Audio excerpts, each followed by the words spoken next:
Hey guys, welcome to Beyond the Bark. Today I'm interviewing Dan Kalisher, and before I intro him even more, I want to say that even though I interview musician after musician now, I want you guys, whoever is listening to this, to kind of listen as if you're meeting a new person for the first time, and not just a musician after musician interview.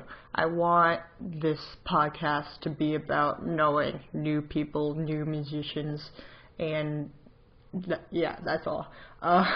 So today I'm interviewing Dan Kalisher about the same old thing, but it's a new thing because it's a new person. So I hope you guys get that experience, and I hope you get to know him like I do in person. I hope you guys enjoy. Thank you.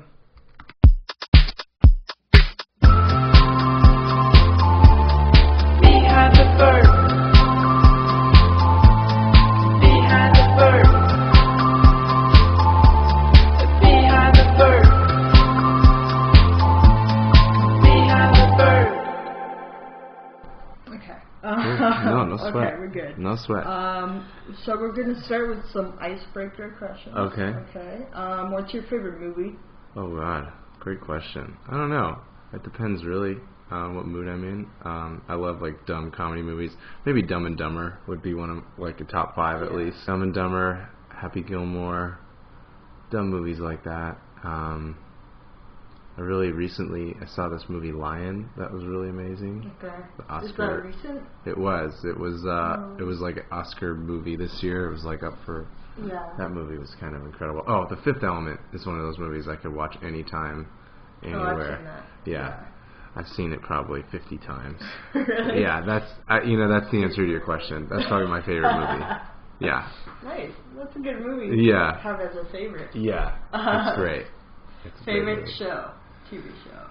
Oh, that changes all the time because of Netflix and all that stuff. So right now we're almost done with Bloodline, which we can't get enough of. We just finished The Handmaid's Tale on Hulu, Oh, really? which was Is that good? amazing. I'm debating on watching that. Don't debate. You have to go and just do it. Okay. Yeah, I think it's just, it changes because there's so much great TV that it's kind of hard to pick what your favorite is. Yeah. And nowadays they're all kind of made like movies. The whole season is kind of like one long movie, so it's not like you'd want to like necessarily go back and watch it again. You kind of have to take it as it comes. So I don't know.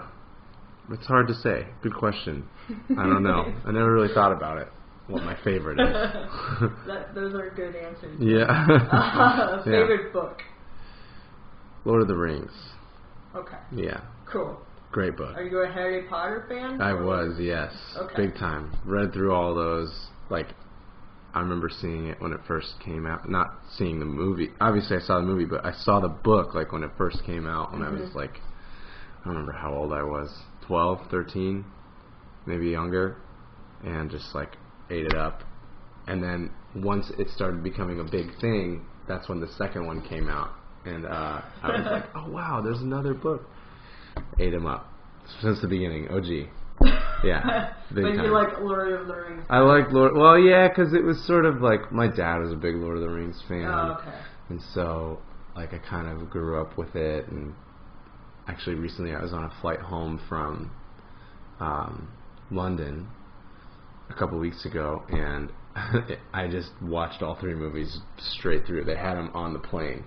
So I just, like, first time I ever marathoned it. It's like 9 hours just straight through. And the flight was over by the time the 3rd movie was over. So. It was perfect. Isn't that like 9 hours too? The flight back was like 10 hours. Okay. So I had That's like perfect. it was perfect. That's It was great. Favorite song? Woman in Chains by Tears for Fears. Whoa. Yeah, it's a deep one. Yeah? Yeah. I love Tears for Fears. It's one of my favorite bands. And Woman in Chains is off of my favorite record, Seeds of Love. It's track 1. Check it out. It's amazing. I will. Yeah. Favorite color? I don't have a favorite color. I'm not very decisive when it comes to favorite things. So Okay. I love green, I love red, I love blue. Oh, all sorts Yeah. of. I don't know. I don't have a favorite color. Me too. Yeah. Yeah. Favorite place in LA? Ooh, my house. I like my house. I like home. Yeah. But to go somewhere, I don't know. I love going to Echo Park Lake, which is right by my house, which my wife and I walk to a lot and hang out there. And I love hanging out like with my friends whenever we're playing a gig or I'm going to see friends play around, Hotel Cafe or the Troubadour or wherever, Anywhere where my friends are is where I like to be. So it could be anywhere. Yeah, let's just say that. So, when did you start playing music? I started playing music when I was probably, I always kind of exhibited musicality as a kid.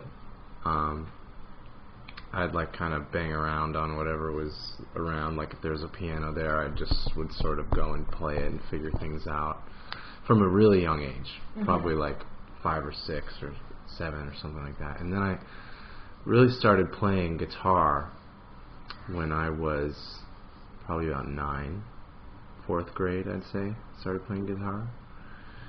And yeah, just really was pretty active in music since then. That's awesome. In terms of just like That's a long time. playing. Yeah. I just like learning and playing and starting bands and stuff. And Nice.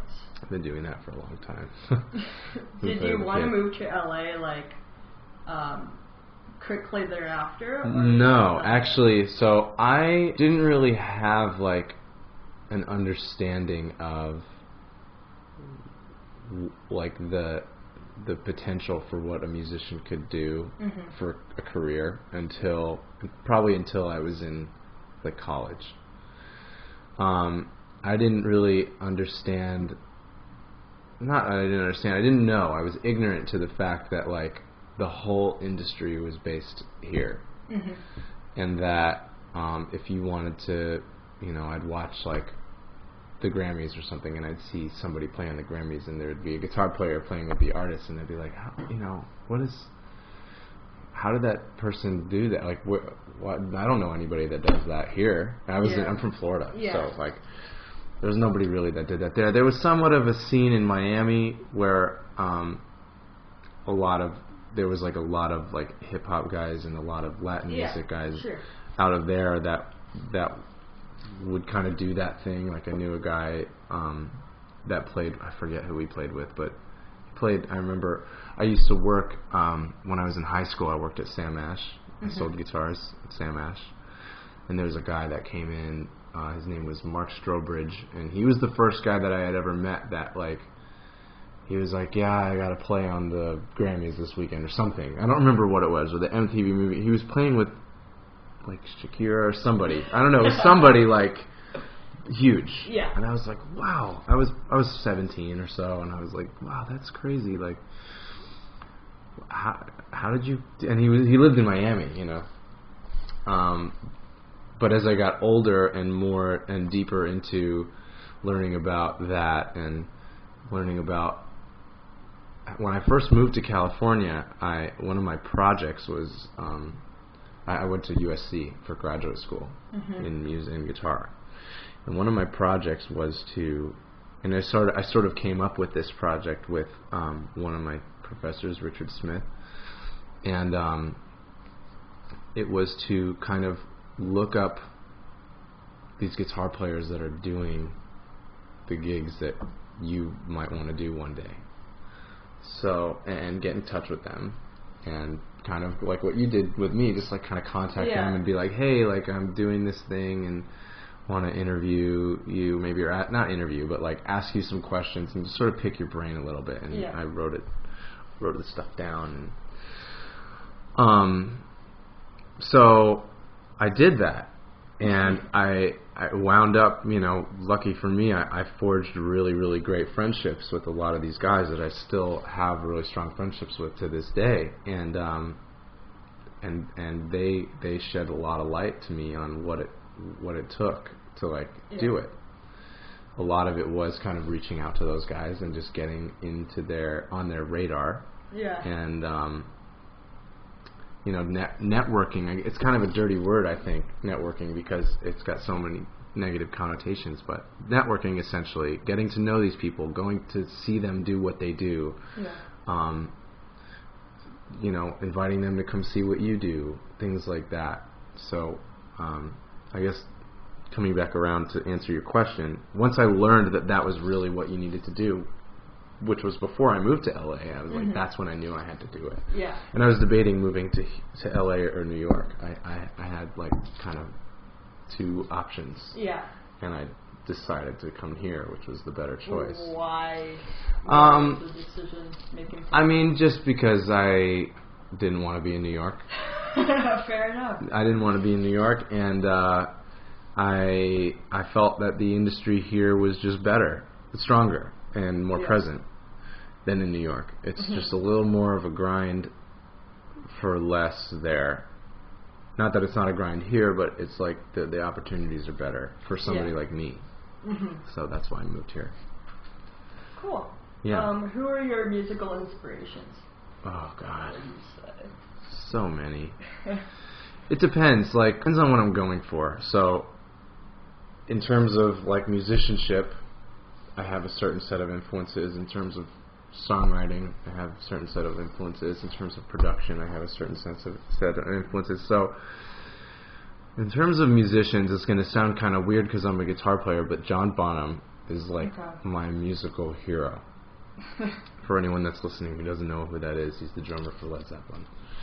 And he's a drummer, I'm a guitar player, but it's the way that he played, it's the purpose that he played with, it's the fearlessness that he played with that really speaks to me in a lot of ways. Like, everything that I do, I try to ask myself, like, how would he do it?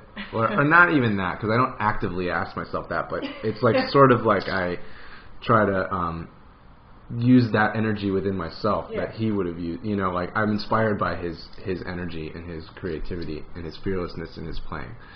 I was really inspired as a young guitar player by Mike Einziger, who's a guitar player for Incubus. I really loved the way he used textures and interesting chord voicings, and his tones and his pedals and stuff really inspired me to learn how to step outside the box. As a really young guitar player, like maybe early high school, I was really into all those shreddy guys like Joe Satriani and Steve Vai and John Petrucci, and they definitely left a mark on me in terms of just the way I kind of hear guitar in a lot of ways. Jimi Hendrix is a huge influence on me. And in terms of songwriters, I really love like a lot of older songwriters like Billy Joel and Elton John, obviously. These just great songwriters who just wrote great songs. They were great musicians, but like the songs were really what really what did it. You know what I mean? And then a lot of country people like Alison Krauss, I really love. Really into Chris Stapleton and the way he writes and the way he sings. Bonnie Raitt, you know, people like that really inspire my songwriting in their simplicity, in what they say, in their lyrics. They don't overstate things, but it gets right to the point. But it's still like, wow, that's so cool how they did that, how they said that thing. That's really inspiring to me. So I think I just draw influence from a lot of different things. It's not just like one guy. Because I feel like it's easy for a musician to be like, oh, I love Stevie Ray Vaughan, and then they just sound like Stevie Ray Vaughan. Or I love Derek Trucks, and it's like, you're just going to sound like Derek Trucks, you know? Like, not that it's a bad thing. Because obviously everybody still has their own thing, but I like to draw influence from a lot of different places. Even non-musical things like artwork or book, you know, things like this is really cool. I'm a film composer. I could look at that and hear what it would, you know what I mean? Like a visual, like a sunset or whatever. I don't know. You just get inspired by that thing, and you draw influence from that. You know, just got to be open-minded about it, I guess. You know? So, you just released an EP with your wife? I did, yeah. So, yeah, so I did. I just got married. Like, Congratulations. thank you. I got married already almost 2 weeks ago.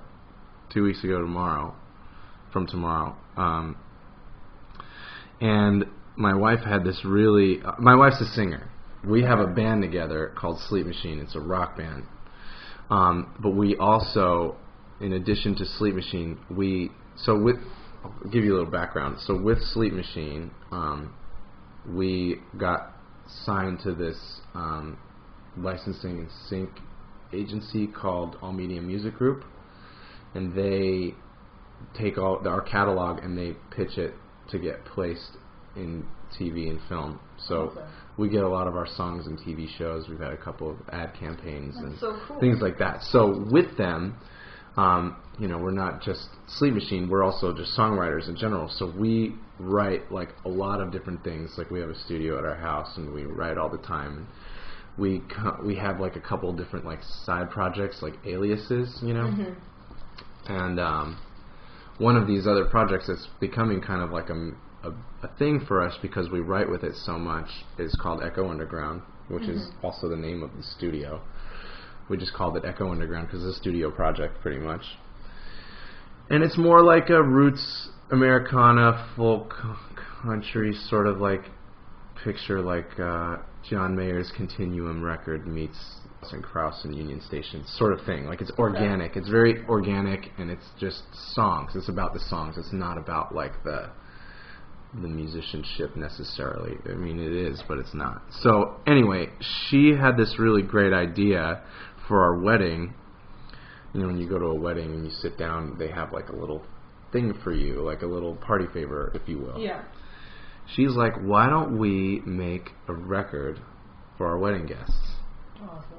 And we made it sort of like a concept album-ish. It's a 5-song EP. It sort of tells our story of love and how we met, and it's not specifically about us, but they're just songs about love and life and falling for each other and getting, promising things, and then the last song is like sort of like what happens after we die, like what happens to our love for each other after we die, so it kind of goes from beginning to all the way to the end. To death. Yeah, it's literally from the time we met to the time that we didn't know what to do to the time we realized we were like, let's do this, to marriage, to death.